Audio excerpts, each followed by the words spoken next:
বিশেষ করে একটা বিশাল বড় চ্যানেল আছে ইউটিউব কোম্পানির লাইসেন্স প্রাপ্ত চ্যানেল, যে চ্যানেলটার নাম হচ্ছে মনজুর বিন আব্দুল জলিল। মনজুর বিন আব্দুল জলিল, এই চ্যানেলটাকে আপনারা বেশি বেশি করে সাবস্ক্রাইব করবেন, লাইক করবেন, কমেন্ট করবেন, তাহলে আমার মতো আরো অন্য অন্য বক্তাদের বক্তব্য শুনতে পাবেন। হয়েছে তোমার এ ধরাই আগমন, সব কিছু ফেলে চলে যাবে তুমি, আসিলে মরণক্ষণ, আসিলে মরণক্ষণ। বিশ্বনবী বলছেন, রে আমার সাহাবাবর্গরা তোমরা শুনে নাও, আমি যখন কোরআনের কথা বলছিলাম, হাদিসের কথা বলছিলাম, আমি যখন তোমাদেরকে আলোচনা শোনাচ্ছিলাম, এমতো অবস্থায় তিনটা লোক আসলো, আর ওই তিনটে লোকের একটা লোক সামনে বসে গেল। আল্লাহ তাবারাক ওয়া তাআলা ওই লোকটার কি গুরুত্ব দিয়েছে, কি মাহাত্ম্য দিয়েছে, কতটা দাম দিয়েছে তোমরা শুনে নাও রে বন্ধু। আল্লাহ তাবারাক ওয়া তাআলার নবী বলছেন, ওই লোকটার পিছনের সমস্ত গুনাহগুলোকে মাফ করে দেওয়া হয়েছে। জোরে বলা যাবে না সুবহানাল্লাহ? সুবহানাল্লাহ, সুবহানাল্লাহ ওয়ালহামদুলিল্লাহ, লা ইলাহা ইল্লাল্লাহ। তাহলে ওই লোকটা সামনে বসলো কোরআনের কথা শোনার জন্য, দাম কি হলো? পিছনের সমস্ত গুনাহ মাফ করা হলো। বুখারীর হাদিস বলছি, হাদিস প্রথম বুখারী প্রথম খণ্ড হাদিস নম্বর 66। আপনি খুঁজবেন, যদি বই পড়ার ওইরকম সামর্থ্য না থাকে বা জ্ঞান না থাকে, আপনারা এই অ্যান্ড্রয়েড ফোনে একটা আল হাদিস বলে অ্যাপ আছে, প্লে স্টোরে যাবেন, আল হাদিস লিখবেন, আল হাদিস লিখবেন, যতগুলো হাদিসের কিতাব আছে ওই অ্যাপটার মধ্যে ভরা আছে। ওখানে শুধু আমি হাদিস নাম্বার 66 বললাম, সার্চ বক্সে গিয়ে 66 লিখবেন, শুধু 66, ওই হাদিসটা চলে আসবে বাংলা অর্থ সহ। তো যাই হোক, প্রথম ব্যক্তি যে বসলেন, ওই প্রথম ব্যক্তির পিছনের কি করা হলো? কি করা হলো? গুনাহকে মাফ করা হলো। বিশ্বনবী বলছেন, দ্বিতীয় ব্যক্তির দাম কতটুকু আমার আল্লাহ দিয়েছেন শোনো। দ্বিতীয় ব্যক্তি লজ্জাবোধ করেছে, শরম করেছে, এই জন্য আল্লাহ তাবারাক ওয়া তাআলা ওকে দেখে শরম করেছে, লজ্জা করেছে। শুধু তাই নয়, তারও পিছনের গুনাহগুলোকে মাফ করে দিয়েছে। সুবহানাল্লাহ। আর 3 নম্বর হতভাগা লোকটা কি, এর কতটা দাম আল্লাহর নবী দিলেন। ওই কপাল পোড়া লোকটার কত বড় দাম আল্লাহর নবী দিলেন, কত বড় দাম দিলেন তো শুনো। আল্লাহর নবী বললেন, ওই হতভাগা লোকটা, ওই কপাল পোড়া লোকটা, যে লোকটা আসলো, দেখলো আর ভাগলো, দেখলো আর ভাগলো, ওই লোকটার দিকে আল্লাহ তাবারাক ওয়া তাআলা কিয়ামতের দিন নজর দিয়ে তাকিয়ে দেখবেন না। নাউজুবিল্লাহ। আল্লাহ যদি আমাকে একটু রহমতের নজর দিয়ে না দেখে, তো আমার পার আছে রে ভাই কিয়ামতের দিন? না, আমার পার নাই। তো যেই লোকগুলো শুধু দাঁড়িয়ে থাকবে আর দেখবে আর ভাগবে, দেখবে আর ভাগবে, ওর দাম কতটুকু শুনতে পেলেন আপনারা? আর যে লোকগুলো বসে বসে কোরআনের কথাকে শুনবে এবং মূল্যায়ন করবে, বোঝার চেষ্টা করবে, জীবনে আমল করে জান্নাত নিবে, সেই লোকটার দাম কি? তার গুনাহগুলো মাফ করে দেওয়া হবে। আরেকটি কথা না বললেই নয়, বুখারী শরীফ হাদিস নাম্বার 6408, এই হাদিসটি বর্ণনা হয়েছে এই জিকির সম্পর্কে। হাদিসের রাবি হযরতে আবু হুরায়রা রাদিয়াল্লাহু তাআলা আনহু। বিশ্বের বুকে সবথেকে বড় কিতাবের নাম কি ভাই? সারা পৃথিবীতে সব চাইতে যদি দামি বই থাকে, দামি কিতাব থাকে, তাহলে সেই বইটার নাম কি? কুরআনুল কারীম। আর এই কুরআনুল কারীম, কুরআনুল হাকিমের পরে যদি কোনো বই থাকে, তার নাম সহিহুল বুখারী। সাহাবীদের মধ্যে সবচাইতে বিশিষ্ট সাহাবী ছিলেন হযরতে আবু হুরায়রা রাদিয়াল্লাহু তাআলা আনহু। তো এই বুখারীর হাদিসে বিশিষ্ট সাহাবী হযরতে আবু হুরায়রা রাদিয়াল্লাহু তাআলা আনহু, তিনি হাদিস বর্ণনা করে বলছেন যে পৃথিবীর বুকে যেমন আজকে আপনাদের এই গ্রামে যে জালসা হচ্ছে, জালসা মোটামুটি 1 মাস আগেই বক্তা বুকিং হয়েছে নাকি ভাই? 1 মাস আগে বক্তা বুকিং হয়েছে এবং 10 দিন আগে কাউকে দায়িত্ব দেওয়া হয়েছে, তুমি কুমেদপুর হাট থেকে গরু কিনে নিয়ে আসবে, তুমি বাজার করবে, তুমি বক্তার সাথে কন্ট্যাক্ট করবে, তুমি প্যান্ডেলওয়ালাকে ফোন করবে। এইরকম কিছু কিছু লোককে আমরা দায়িত্ব দিয়েছি কি দিইনি? ওইরকম আল্লাহ তাবারাক ওয়া তাআলা ফারিস্তা জগতের মধ্যে যতগুলো ফারিস্তা আছে সমস্ত ফারিস্তাদেরকে আল্লাহ তাবারাক ওয়া তাআলা আলাদা আলাদা করে ডিউটি ভাগ করে দিয়েছেন। তন্মধ্যে একটা ফারিস্তার দল আছে, যে দলটার কাজ হলো কোন জায়গায় জিকিরের মাজলিস হচ্ছে, কোন জায়গায় কোরআনের কথা বলা হচ্ছে, হাদিসের কথা বলা হচ্ছে, ওই জায়গাগুলোকে খুঁজে খুঁজে খুঁজে খুঁজে খুঁজে তারা আল্লাহর কাছে রিপোর্ট দেয়। এক পর্যায়ে আল্লাহ তাবারাক ওয়া তাআলার ফেরেশতাগুলো জমিনের বুকে কোরআনের মাহফিল খুঁজতে শুরু করে। কোথায় কোরআনের জিকির হচ্ছে, আল্লাহর জিকির হচ্ছে, নবীর কথা বলা হচ্ছে, তারা খুঁজতে খুঁজতে খুঁজতে খুঁজতে চলে আসে আপনাদের এই পিপলতলা দক্ষিণতলা। আজকে যে এই জালসা হচ্ছে, এই জালসার মধ্যে আমরা যে এই যে খালি মাহফিলটা দেখতে পাচ্ছি, এটা খালি নয়। বিশ্বনবী বলছেন, আবু হুরায়রা বর্ণনা করছেন, ওখানে লক্ষ লক্ষ ফারিস্তা উপস্থিত আছে। আর ফারিস্তা কত দূর পর্যন্ত আছে? আবু হুরায়রা বলছেন, আপনার আমার চোখটা যত দূর পর্যন্ত যাবে অত দূর পর্যন্ত ফারিস্তার দল শুধু কোরআনের কথা শোনার জন্য চলে এসেছে।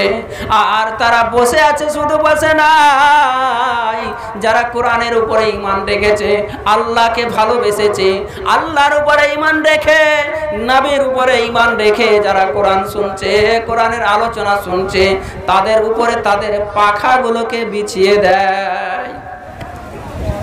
ফারিস্তাদের পেছনে ডানা থাকে, এই ডানাগুলো আমাদের আপনাদের উপরে বিছিয়ে দেয়। কেন বিছায়? যাতে করে কোনো দুশমন তাকে আক্রমণ না করতে পারে। এজন্য রহমতের ফারিস্তাগুলি এই মাহফিলে এসে আমাদের উপরে তাদের ডানাগুলো বিছিয়ে দেয়, পরগুলো বিছিয়ে দেয়। শুধু তাই নয়, তারা শেষ পর্যন্ত জালসা শুনবে, কোরআনের কথা শুনবে, হাদিসের কথা শুনবে। আর শেষে যখন আপনার 12টার সময় বা 1টার সময় জালসা শেষ হয়ে যাবে, সে ফারিস্তার দলগুলো আল্লাহ তাবারক ওয়া তাআলার দরবারে চলে যাবে। আর আল্লাহর দরবারে গিয়ে তারা প্রত্যেকের রিপোর্টগুলো লিখাবেন। এবার আল্লাহ তাবারক ওয়া তাআলা ফারিস্তাগুলোকে জিজ্ঞেস করবে, ওগো আমার ফারিস্তারা, তোমাদেরকে যে পাঠিয়েছিলাম কোরআনের জিকির শোনার জন্য, এবং কে কি অবস্থায় কোরআনের জিকির শুনেছে সেই অবস্থাগুলো একটু আমাকে বলো এবং বর্ণনা দাও। এবার ফারিস্তাকে জিজ্ঞেস করা হবে, আল্লাহ বলবেন, রে আমার ফারিস্তা একটু বল, যারা কুরআনুল কারীমের আয়াতগুলো শুনছিল, যারা কোরআনের কথা শুনছিল, তারা আমার কাছে কি চেয়েছে। আপনার কাছে এখন যদি আল্লাহ তাবারক ওয়া তাআলা ফারিস্তা পাঠায়, আর ফারিস্তা পাঠিয়ে বলে যে আল্লাহ তোমাদের কাছে প্রশ্ন করতে বলেছে যে তোমরা আল্লাহর কাছে কি চাও, আমরা কি চাইবো? আমাদের প্রথম চাওয়াটা কি হবে? কি চাইবো আমরা? আমরা সকলে চাইবো, সকলে আমরা চাই না যে আমরা জাহান্নামের আগুন থেকে পরিত্রাণ পাই? চাই কি চাই না? এই যে আমাদের মনের আশা, আমরা যে কোরআন শুনছি, কোরআন শোনার কারণে আমার যে গুনাহগুলো ঝরে যাবে, এই গুনাহ ঝরে যাওয়ার কারণে আমি জান্নাতের মেহমান হতে পারবো, তাই না ভাই? তো ফারিস্তাকে যখন আল্লাহ তাবারক ওয়া তাআলা জিজ্ঞেস করবে যে আমার বান্দারা যে আলোচনা শুনেছে, কোরআনুল কারীমের কথা শুনেছে, হাদিসের কথা শুনেছে, বিনিময়ে কি চেয়েছে, আল্লাহ তাবারক ওয়া তাআলাকে ফারিস্তা বলবেন, রব্বুল আলামিন গো, তোমার বান্দারা সন্ধ্যা থেকে নিয়ে রাত 12টা পর্যন্ত, 1টা পর্যন্ত মাওলানাদের মুখ থেকে, আলেমদের মুখ থেকে কোরআনের কথা শুনেছে, হাদিসের কথা শুনেছে, তোমার বাণী শুনেছে। আর তারা নিজে নিয়ত করেছে আমরা শুধু শুনলাম আর মানব, শুধু শুনলাম আর ফেলে দিলাম, এইরকম নয়। যারা কোরআনের আয়াত শুনবে, কোরআনের কথা শুনবে, হাদিসের কথা শুনবে আর জীবনে বাস্তবায়ন করবে। ফারিস্তারা বলছেন, রব্বুল আলামিন, তোমার বান্দারা তোমার কাছে জাহান্নাম থেকে পরিত্রাণ চেয়েছে। আল্লাহ এত খুশি হবে, এত খুশি হবে। রে ফারিস্তারা, তোমাদেরকে আমি তৈরি করেছি আর তোমাদেরকে জাহান্নাম দেখিয়েছি। তোমরা জাহান্নামের আগুনকে প্রতিনিয়ত দেখতে পাচ্ছ। জাহান্নামের কষ্ট কত ভয়াবহ। জাহান্নামে যে জাহান্নাম সম্পর্কে বলা হয়েছে, যদি জাহান্নামে একটা ঢিল ছোড়া হয়, ঢিল ফেলা হয়, তাহলে ওই ঢিলটা শেষ পর্যন্ত পৌঁছাতে সময় লাগবে। ভয়াবহ জাহান্নাম। আল্লাহ তাবারাক ওয়া তাআলা খুশি হয়ে বলবেন, তোমরা জাহান্নাম দেখেছো, কিন্তু আমার বান্দা এরা জাহান্নাম দেখেনি, আমাকেও দেখেনি।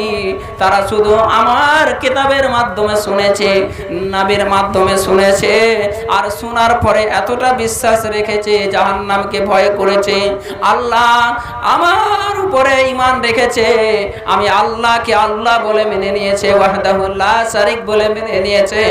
রে ফেরেশতা, তুমি যাও যাও পিপলতলা দক্ষিণতলা গ্রামের মানুষকে সুসংবাদ দিয়ে দাও, খুশির খবর দিয়ে দাও, যারা কিনা কুরআনুল কারীমের কথাগুলো শ্রবণ করেছে আর অন্তরটাকে ক্রন্দনরত করতে পেয়েছে, চোখ দিয়ে দুই ফোঁটা অশ্রু ঝরিয়ে ঝরিয়ে আল্লাহর কাছে তওবা ইস্তেগফার করেছে, যাও যাও যাও তাদেরকে সুসংবাদ দিয়ে দাও, খুশির খবর দিয়ে দাও যে তোমাদেরকে জান্নাত জাহান্নাম থেকে পরিত্রাণ দিয়ে দেওয়া হলো, তোমাদেরকে জাহান্নামে পোড়ানো হবে না। সুবহানাল্লাহ। নারায়ে তাকবীর, নারায়ে তাকবীর। তো আল্লাহ তাবারাক ওয়া তাআলা আমাদেরকে এত বড় একটা প্রতিফল দিলেন কুরআনুল কারীমের কথা শোনার কারণে আর আমার জীবনে বাস্তবায়ন করার কারণে। আল্লাহ তাবারাক ওয়া তাআলা ফেরেশতাকে বলবেন, রে ফেরেশতা, আমার বান্দারা কি জাহান্নাম থেকে পরিত্রাণ চেয়ে বসে গেছে নাকি আর কিছু চেয়েছে? তাদেরকে জাহান্নাম থেকে বের করে দিলাম। ফেরেশতারা বলবেন, রব্বুল আলামিন, তোমার বান্দারা তোমার জান্নাত আশা করেছে। আমরা জান্নাত কে কে চাই না? হাত তুলি। আমরা জান্নাত কে কে চাই না? আর কে কে আমরা জান্নাত চাই? একটু হাত তুলি। আল্লাহকে দেখান, দেখান কে কে হাত না। আমরা আল্লাহর জান্নাত চাই, সবাই আমরা আল্লাহর জান্নাত চাই। আজকে থেকে আমরা সবাই 5 ওয়াক্তের নামাজ পড়বো ইনশাআল্লাহ। বলি ইনশাআল্লাহ, ইনশাআল্লাহ, জোরে বলি ইনশাআল্লাহ। মানে ভিতরে বলছে পড়বো না, আর উপর উপর ইনশাআল্লাহ বললে হবে? ওই জন্য ইনশাআল্লাহর আওয়াজ জোরে হয় না, নাকি ভাই? মন বলছে পড়বো না। একালা আইটকে নামাজ দেখেছেন জি ভাই? আইটকে নামাজ দেখেছেন? আইটকে নামাজ বুঝেন না? আপনাদের মডেল সাহেবকে বলবেন তো বলতে পারবে কেমন। ওরা অনেক জায়গাতে জামাই দেখতে যায়, বউ দেখতে যায়, তো এমন কিছু বেনামাজি লোক শুধু গুল কচলায় আর একবারে ছোটে পারে, ঘরে একবারে না, আছে না নাই? সিগারেট খাই, বিড়ি খাই, জামাই দেখতে চলে গেছে, 5-6 জন লোক গেছে, 5 জন নামাজি, ও একলাই বেনামাজি আর নিশাখোর, গুলখোর, মদখোর। কি করবে? সবাই নামাজ পড়ছে, শরমে ফরমে হয়তো যাবে না, খেয়ে এদিক ওদিক পেঁচালি কাছে, কিন্তু যেতে পারে না। শেষে ওকে আটকে যায়, 5টা লোকের সাথে ওকে নামাজ পড়তে হয়। হয় কি হয় না? ওর মন চাহে না যে আমি নামাজ পড়বো, কিন্তু ওকে শরমে ভরমে লজ্জায় পুড়ে পুড়ে চোখে সিল রেখে ওকে ওই 5টা লোকের সাথে নামাজ পড়তে যেতে হয়। হয় কি হয় না? হয় আপনাদের এলাকাতে এরকম? ওই লোকটাকে বলা হয় আটকে নামাজ। ও আটকে গেছে, ও নামাজ না পড়লে তো এখন চলবেই না। তো ওই রকম হচ্ছে আপনাদের ব্যাপার। মন বলছে নামাজ পড়বো না, মুলবি তুই ইনশাআল্লাহ বলে বড়াতে পারবি? হ্যাঁ, আমার তো মন আছে আমি নামাজ পড়বো না, তো ইনশাআল্লাহ বলে আর নামাজ হয়? তো মন করতে হবে, আমার নিয়তটাকে ঠিক করতে হবে, তাহলে আমি নামাজ পড়তে পারবো। যতই ইনশাআল্লাহ বলি কাজ হয় না।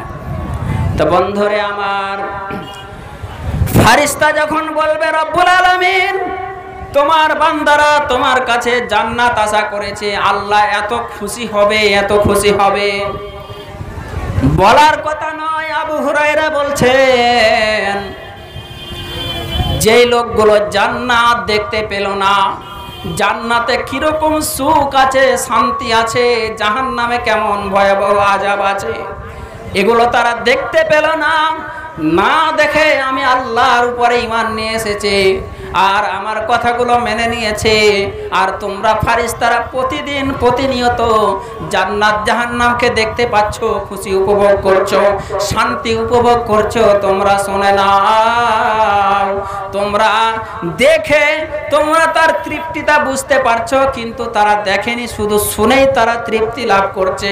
যাও যাও যাও, আমি আল্লাহ তাদেরকে জান্নাত দান করে দিলাম।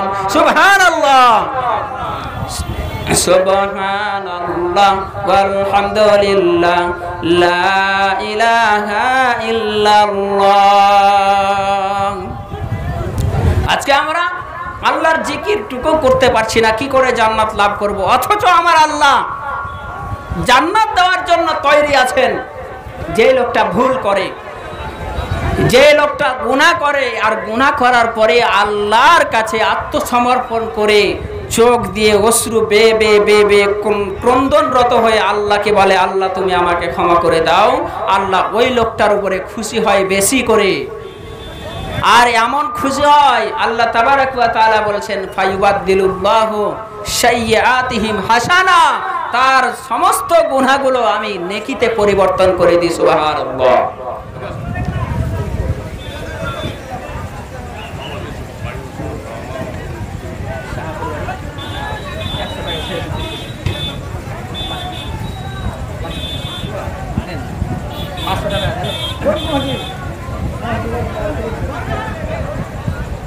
বিশ্বনবী বলেছেন, মান বানা লিল্লাহি মসজিদান বানাল্লাহু লাহু বাইতান ফিল জান্নাহ। যে ব্যক্তি আল্লাহর ঘর মসজিদ বানালো, আল্লাহ তার জন্য খুশি হয়ে দয়া করে মোহাব্বত করে জান্নাতে তার জন্য একখানা ঘর তৈরি করবে। বলবেন কি করে? আমি তো একটা মসজিদ তৈরি করতে পারবো না, আমার অত সামর্থ্য নাই। আপনার 100 টাকা দেওয়ার সামর্থ্য আছে, আল্লাহ ওই 100 টাকার বদলে আপনাকে জান্নাতে ঘর নির্মাণ করবেন। সুবহানাল্লাহ। মা সাল্লাল্লাহুম্মা সাল্লি আলাইহি আল্লাহুম্মা বারিক আলাইহি। তো বলছিলাম যে জান্নাত চাইলো, আর আল্লাহ তাবারাক ওয়া তাআলা কি করলেন? খুশি হয়ে জান্নাত দান করলেন। তারপরে কি? আল্লাহর ফারিস্তারা বলবে, রব্বুল আলামিন, আমি তাদেরকে খুশির সংবাদটা দিয়ে দিলাম, আমি তাদেরকে খুশির সংবাদটা দিয়ে দিলাম। কিন্তু রব্বুল আলামিন, আমরা যখন ওই মাহফিলে বসেছিলাম, কোরআনের কথা শুনছিলাম, হাদিসের কথা শুনছিলাম, তন্মধ্যে এমন একটা পাপী বান্দা যার বয়স 40 বছর হয়ে গেছে, 50 বছর হয়ে গেছে, কিন্তু 40 বছরের জিন্দেগিতে 40 পয়সার নেকি খুঁজে পাওয়া যাবে না। যেমন আমি আমার কথা বলছি, আমার নিজের গ্রামে 2-4 জন এমন ছেলে আছে, বয়স 30 থেকে 35 হবে, এখন পর্যন্ত জুমার নামাজটা কি জানে না, জুমার নামাজ পড়ে না। আমি রমজান মাসে খুতবার মাধ্যমে বলেছিলাম যে এই ছেলেগুলোর যারা পিতা আছে কি করে আল্লাহর দরবারে হিসাব দিবে, আর এই ছেলেগুলোকে কি করে মুসলিম বলে পরিচয় দিবে। এ কথা বলার অপরাধে আমাকে মার খেতে হয়েছে, আমার পাঞ্জাবি ছিঁড়া ফাটা হয়ে বাড়িতে পড়ে আছে।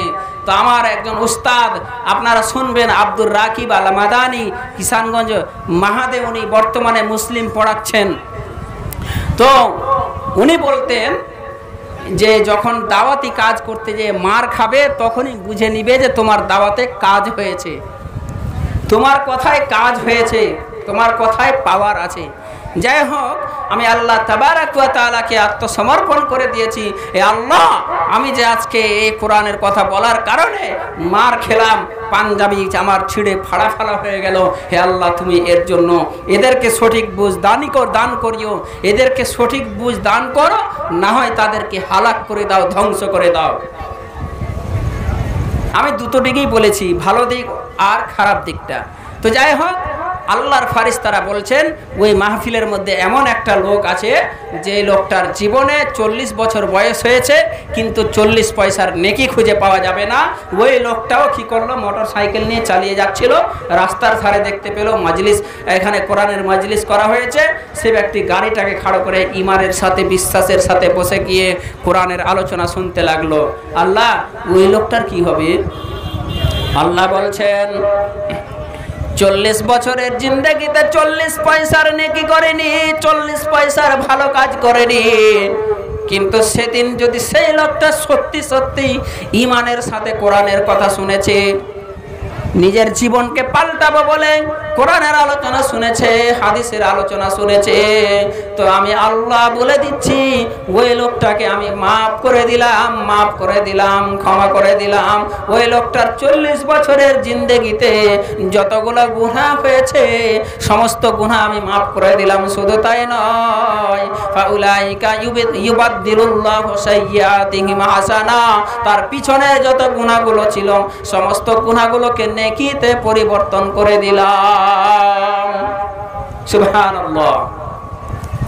তাহলে এখানে একটা হতভঙ্গ হওয়ার ব্যাপার আছে যে আল্লাহ তাবারাক ওয়া তাআলা 40 বছর পরেও তার গুনাহগুলোকে নেকিতে পরিবর্তন করলেন কেন? আপনার 40 বছর বয়স হয়েছে, ঠিক 30 বছর বয়স হয়েছে, কিন্তু 30 বছর বয়সে 40 বছর বয়সে আপনার জীবনে এই জ্ঞানটুকু হয়নি, আপনি এই তালিমটুকু পাননি, আপনি এই শিক্ষাটুকু পাননি যে আমাকে আল্লাহর ইবাদত করতে হবে, আমাকে আল্লাহর ইবাদত করার জন্য সৃষ্টি করা হয়েছে, অতএব আমাকে ইবাদত করতে হবে। এইটুকু জ্ঞান যদি না থাকে, জানা মানুষের জন্য নয়, যে ব্যক্তি অজ্ঞান একেবারে জানে না যে আমাকে নামাজ পড়তে হতো কিন্তু সে পড়ে না, তো না জানার কারণে যে ব্যক্তিরা ভুল করেছে আল্লাহ তাবারাক ওয়া তাআলা সেই ব্যক্তিগুলোর ভুলগুলোকে ক্ষমা করে দেবে। কোন একদিন এ দেশের আকাশে কলেমার পতাকা দুলবে, সেদিন সবাই ইসলামী বিধান পেয়ে দুঃখ বেদনা ভুলবে, সেদিন সবাই ইসলামী বিধান পেয়ে দুঃখ বেদনা ভুলবে। কোরআনের আইন যদি এই পৃথিবীর বুকে বাস্তবায়ন থাকতো, যেমন ধর্ষণের শাস্তি হচ্ছে, তাকে বুক পর্যন্ত গেড়ে দিয়ে পাথর মেরে মেরে মেরে মেরে রজম করে দিতে হবে, ওই ব্যক্তির ভিতরে ভয় থাকতো, জীবনে ধর্ষণ করার, জেনা করার স্বপ্নেও সে চিন্তা ভাবনা করতো না। ঠিক কিনা বলুন? তাই কবি বলছেন যে কোরআনের আইন যদি থাকতো তবে দুনিয়াতে শান্তি ফিরে আসতো। নতুন তলার জাব্বার, নতুন তলার জাব্বার 500 টাকা দিয়েছে মসজিদের জন্য। আল্লাহ তুমি এই দানকে সাদরে গ্রহণ আর মঞ্জুর করে নাও। আমিন, আল্লাহুম্মা আমিন। আল্লাহুম্মা সাল্লি আলাইহি, আল্লাহুম্মা বারিক আলাই। থাকবে না হাহাকার, অন্যায় বিচার, থাকবে না দুর্নীতি অনাচার, সকলে শান্তিতে থাকবে, সেদিন সবাই ইসলামী বিধান পেয়ে দুঃখ বেদনা ভুলবে। কোন একদিন এ দেশের আকাশে কলেমার পতাকা দুলবে, সেদিন সবাই ইসলামী বিধান পেয়ে দুঃখ বেদনা ভুলবে। একাকী নিরমণীরা নির্জন পথে যাবে, কেউ তারে কটু কথা কবে না, পথে ঘাটে কোনখানে সম্পদের মহে পড়ে খুন আর রাগাজানি হবে না, সেদিন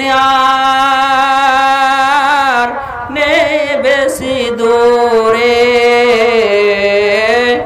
আর কিছু পথ গেলে মিলবে কোন একদিন এদেশের আকাশে কলেমার পতাকা দুলবে, সেদিন সবাই ইসলামী বিধান পেয়ে দুঃখ বেদনা ভরবে। অশান্তির কোপানলে দুঃখে দুঃখে মরিও না, আয় তোরা দিকে দিকে ছুটে আয়। অশান্তির কোপানলে দুঃখে দুঃখে মরিও না, আয় তোরা দিকে দিকে ছুটে আয়। যতদিন না আসিবি ততদিন পিছে যাবি, শান্তি না মিলিবে দুনিয়ায়।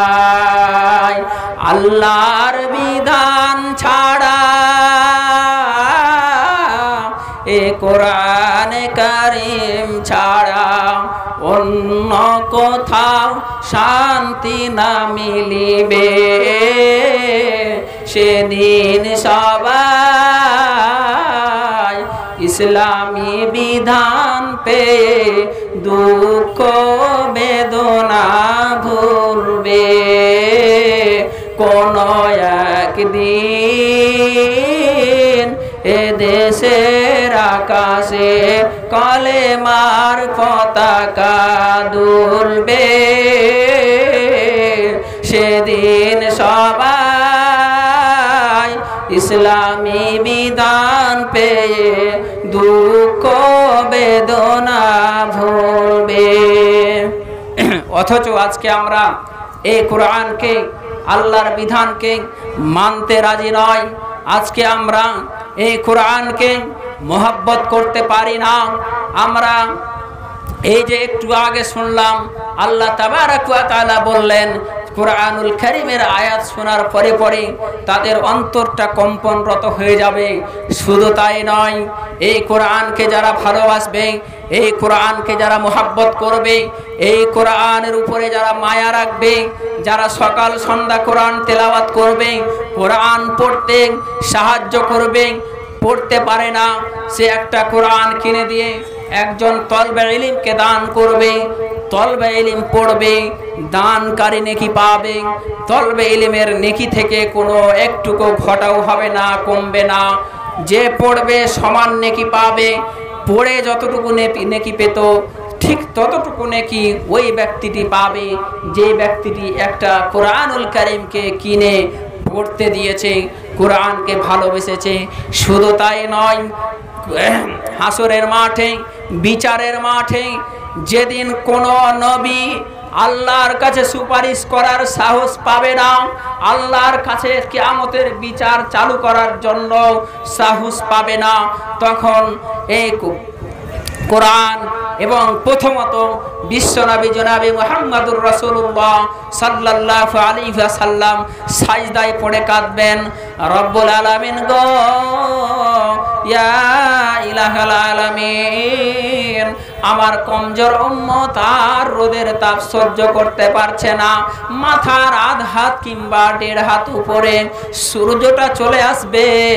দুনিয়াতে আমরা দেখি কত উপরে সূর্যটা রয়েছে, কিন্তু আমাদের যখন প্রখর রোদ চালু হয়ে যায়, প্রচণ্ড রোদ হয় বৈশাখ মাসে, জ্যৈষ্ঠ মাসে, তখন আমরা একেবারে নিরিবিলি নির্জন এলাকায় গিয়ে আমরা ফ্যানের হাওয়া খাই, এসি রুমে যাওয়ার চেষ্টা করি, গাছের তলায় যাওয়ার চেষ্টা করি, কিন্তু সেদিন বাঁচার মতো কোনো পথ থাকবে না। তাই বিশ্বনবী সাজদায় পড়ে কাঁদবেন, রব্বুল আলামিন গো, আমার উম্মতের জন্য বিচার দিবসটাকে চালু করে দাও, বিচার চালু করে দাও, এরা আর সহ্য করতে পারছে না।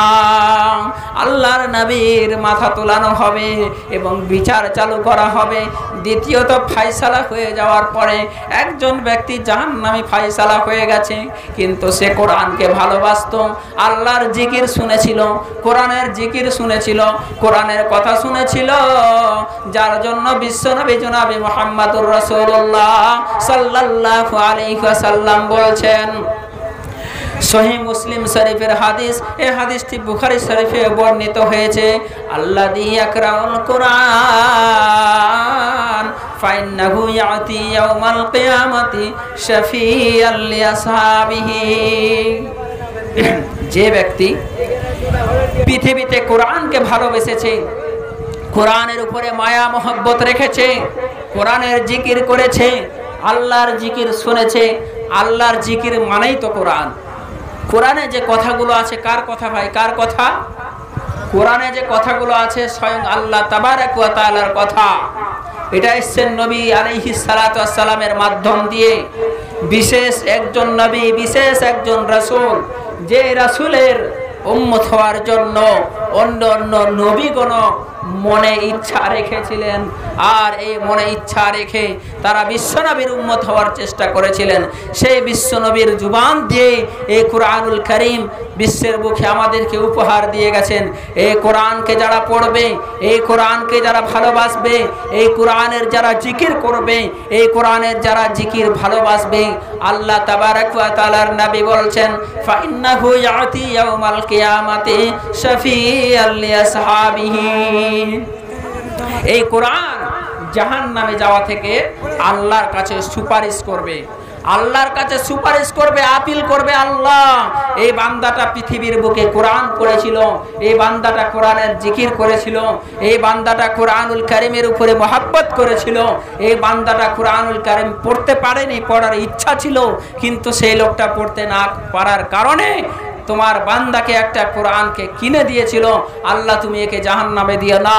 আল্লাহ, আমি তোমার কোরআন, তোমার কথা, তোমার জুবান তোমাকে সুপারিশ করছি। আল্লাহ, তুমি একে জান্নাত দিয়ে দাও। আল্লাহ তাবারক ওয়া তাআলা এই কোরআনুল কারীমের সুপারিশকে কবুল করবেন এবং তাকে জান্নাতি বানিয়ে দিবেন। সুবহানাল্লাহ।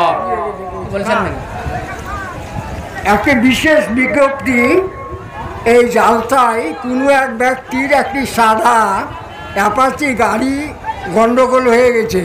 যদি আপনারা পেয়ে থাকেন যথাস্থানে জমা দিবেন।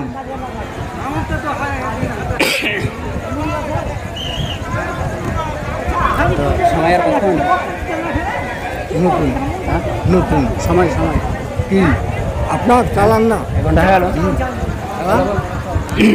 তা বন্ধুরা আমার, এমনভাবে চালিয়ে যান যাতে ইয়ে করতে পারেন, চুম্বক করতে পারেন।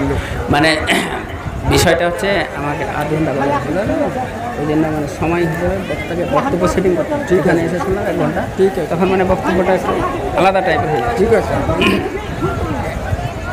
চুম্বক করেন।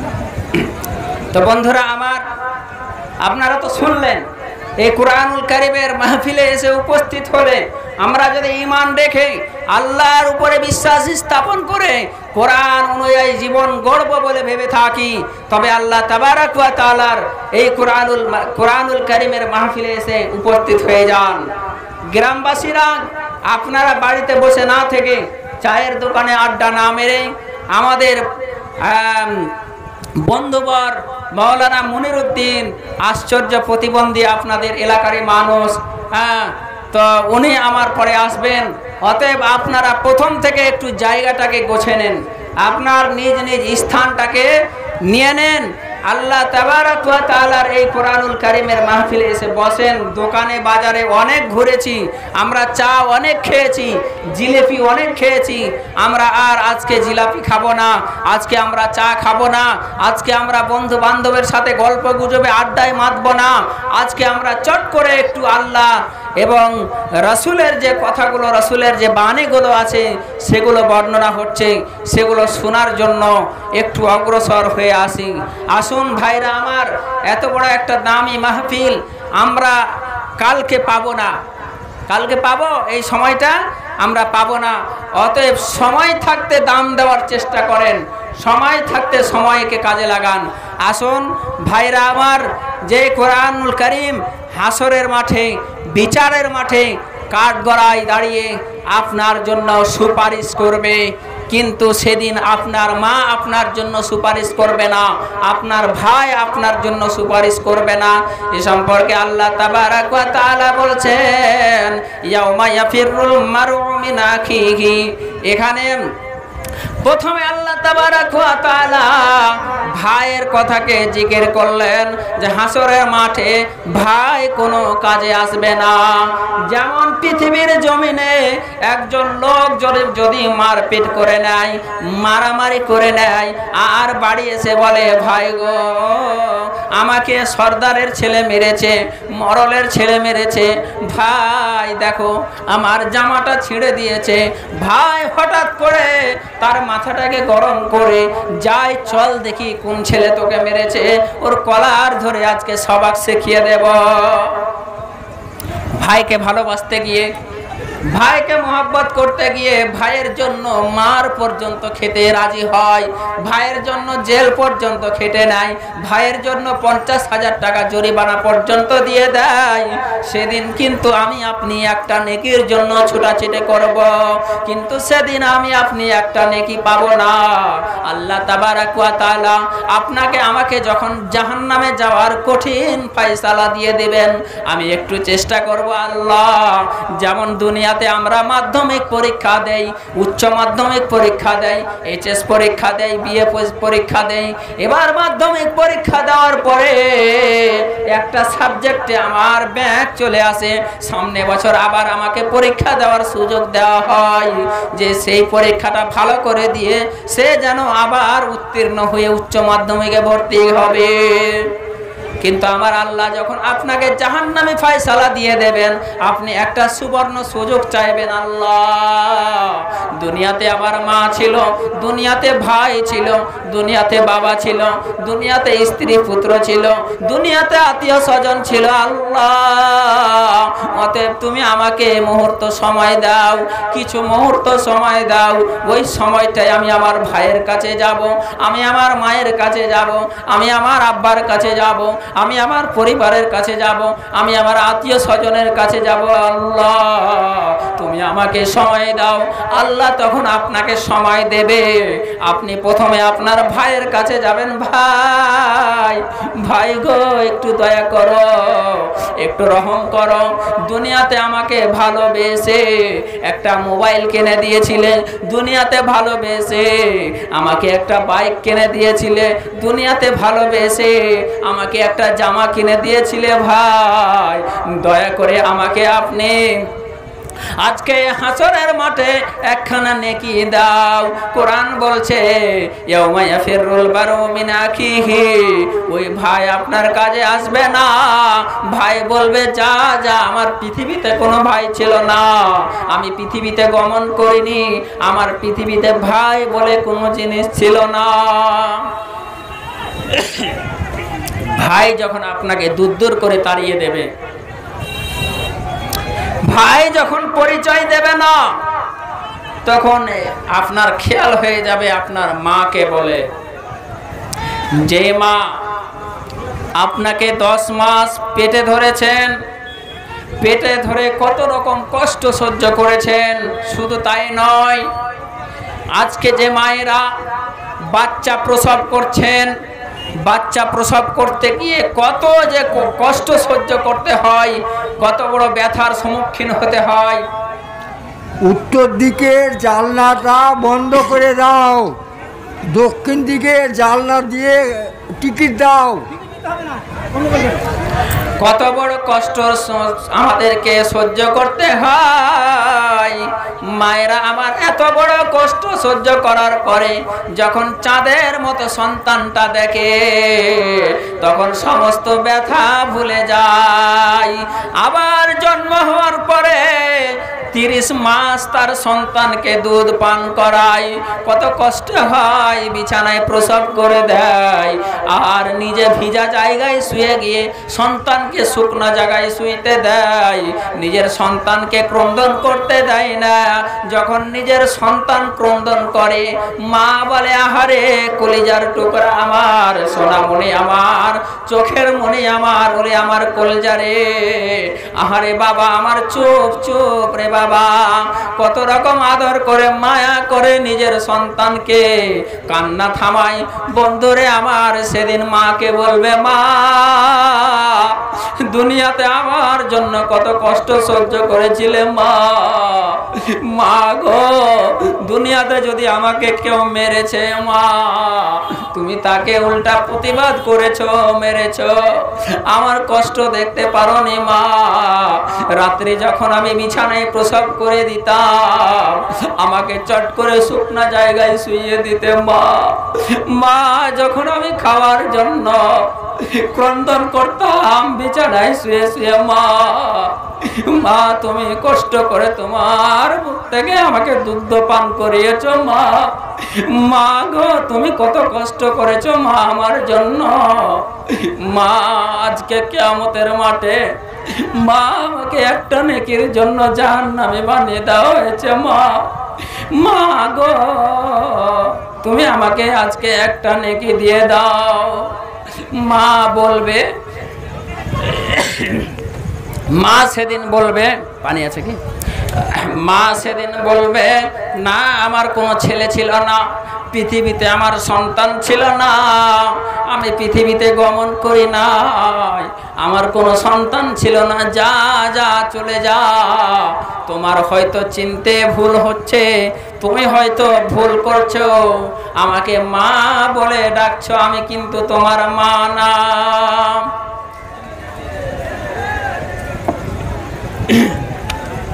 যে মা আপনাকে 10 মাস 10 দিন পেটে ধরে প্রসব যন্ত্রণায় ভেঙে পড়ে গেছিল, যেই মা আপনার জন্য কত রক্ত বইয়ে দিয়েছে সন্তান প্রসব করতে গিয়ে, সেই মা পরিচয়হীন হয়ে যাবে, আপনাকে পরিচয় দেবে না, আপনাকে বলবে আমি আর কোনো সন্তান ছিল না, আমার বিবাহ হয় নাই, অতএব আমার সন্তান ছিল না।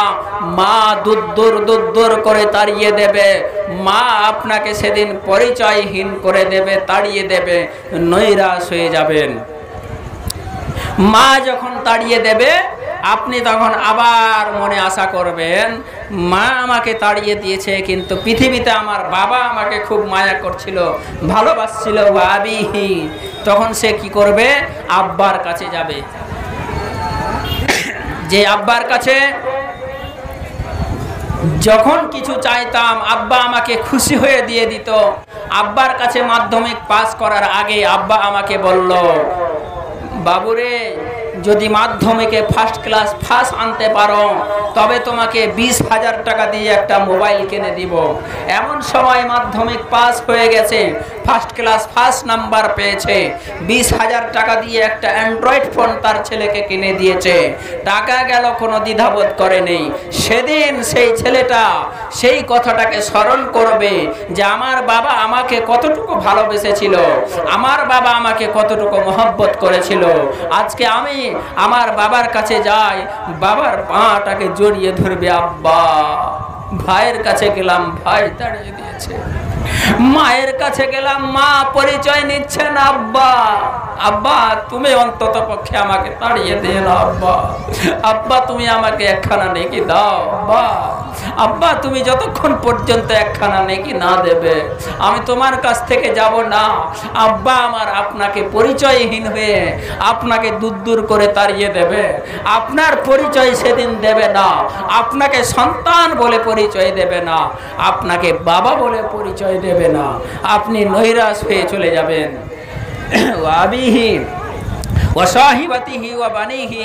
এবার আপনি যাবেন আপনার স্ত্রী পুত্র সন্তানদের কাছে। আজকে যুবকের দলেরা বিবাহ করার পরে, যখন বিবাহ করেছে তারপরে তারা কি করে, লুকিয়ে লুকিয়ে 1 কেজি আপেল কিনে বগলের তল দিয়ে স্ত্রীকে খাওয়ায়। হয় আপনাদের এলাকায় আছে এরকম? আছে। আর এই যে আজকে জালসা শুনবে না, আজকে 1 কেজি জিলাপি কিনে লোক করে বালিশের তলে রেখে দিবে বউ খুশি করার জন্য। অথচ মা কতদিন আগে থেকে জিলাপি খাওয়ার জন্য একটা মনে আশা রেখেছে, অথচ সে মাটাকে তুমি একখান জিলাপি খাওয়াতে পারলে না, আর বউকে শালিকে আপনি জিলাপি খাওয়ার জন্য ব্যস্ত হয়ে গেলেন। সেদিন আপনার বউ আপনাকে পরিচয় দেবে না। এই যা যা, তোর মতো স্বামীর দরকার নেই, তুই আমার স্বামী নয়। একটা অ্যাপাচি গাড়ি এখান থেকে নিয়ে চলে এসে ফুলকে দেখেন তো, অ্যাপাচি গাড়ি সাদা, একটা সাদা রঙের অ্যাপাচি গাড়ি নিয়ে চলে গেছে। একটা সাদা রঙের অ্যাপাচি ভুল করেই হোক আর যে করেই হোক কেউ নিয়ে গেছে। যদি আপনি জানতে পারেন যে এই গাড়িটা আমার নাই, তো আপনি দয়া করে মহব্বত করে গাড়িটাকে দিয়ে যান। আজকে বাইক খুব চুরি হচ্ছে ভাই। গাড়ি নাম্বারটা 56 আছে আপনার চাঁচলের নাম্বার না মালদার? হ্যাঁ, WB84, চাঁচলের নম্বর 5679। গাড়ির নম্বর হচ্ছে 5679। আপনারা দয়া করে গাড়িটা দিয়ে যান। গাড়ি খুব চুরি হচ্ছে। আমাদের রায়গঞ্জের কথা বলছি, গত জুলাই মাসের 30 তারিখে আমার একজন ওস্তাদ তিনি গেলেন রায়গঞ্জে, আর যাওয়ার পরে কি করলেন, গাড়িখানা জীবন রেখা হসপিটালের সামনে রেখে আসলেন। উপরতলা থেকে নিচতলা আসতে মানে 10 থেকে 15 মিনিটের মধ্যে গাড়িটা চুরি হয়ে গেল। এজন্য আজকে মানে মোটর সাইকেল রাখাটাও দায় হয়ে গেছে। তো ভাইরা আমার, যদি আপনি ওই বাইকটা নিয়ে যে থাকেন, ভুল করেই হোক আর যে করেই হোক, একটু দয়া করে কিয়ামতকে ভয় করে, হাসরের মাঠকে ভয় করে একটু গাড়িখানাকে ফিরিয়ে দিয়ে যান। আল্লাহ আপনার উপরে রহম করবে, দয়া করবে। যেদিন আপনার মা কাজে আসছে না, আপনার ভাই কাজে আসছে না, আপনার পাড়া প্রতিবেশী পুত্র স্বজন কেউ কাজে আসছে না, আপনি এই মোটর সাইকেলটা নিয়ে গিয়ে কি করবেন ভাই? একটু দয়া করে মোটর সাইকেলটা ফিরিয়ে দিয়ে যান। শেষ করে দিন নাকি? শেষ করে দিন। আপনি একটু দয়া করে মোটর সাইকেলটা ফিরিয়ে যান। আর শেষের বেলায় আপনাদের আকাঙ্ক্ষিত বক্তা, হ্যাঁ কি মামু চালাবো নাকি আরো? মামু চলে এসছে তো আমার। তো বন্ধুরা আমার, বলছিলাম কি, হাসরের মাঠে কোনো জিনিস কাজে আসবে না। যদি কাজে আসে তা আপনার আমল কাজে আসছে, এবং আপনার জন্য যে সুপারিশ করছে এই কোরআন আপনার জন্য সুপারিশ করছে। অতএব এই কোরআনকে ভালোবাসার জন্য, এই কোরআনকে মহব্বত করার জন্য, এই কোরআনকে পড়ার জন্য আপনারা একটু মনোযোগী হন। বিশেষ করে যারা পড়তে পারছেন না এই কোরআনকে, যে কোরআন আপনার জন্য কিয়ামতে কথা বলবে, আপনি কি চান না যে আমার জন্য কোরআন সুপারিশ করুক, আমাকে জান্নাতের মেহমান বানাক? আপনি চান না? আমরা সকলেই চাই।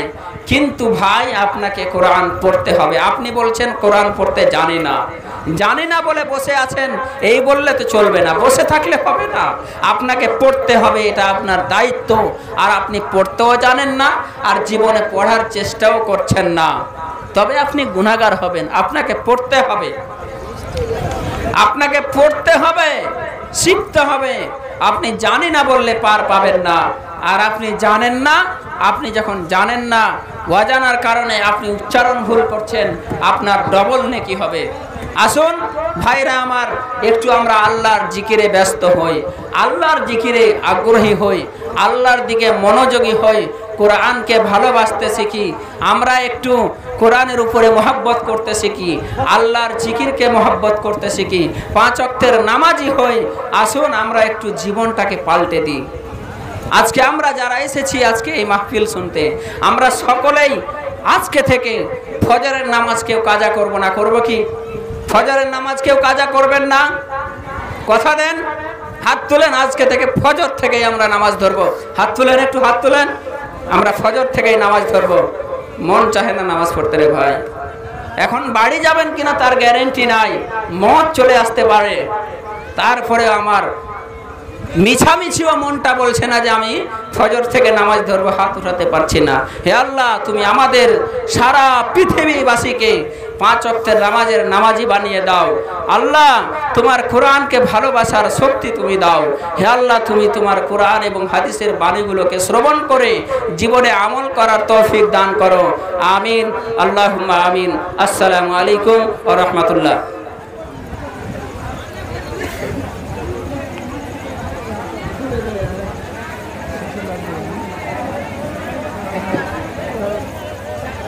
তোমার ওই আছে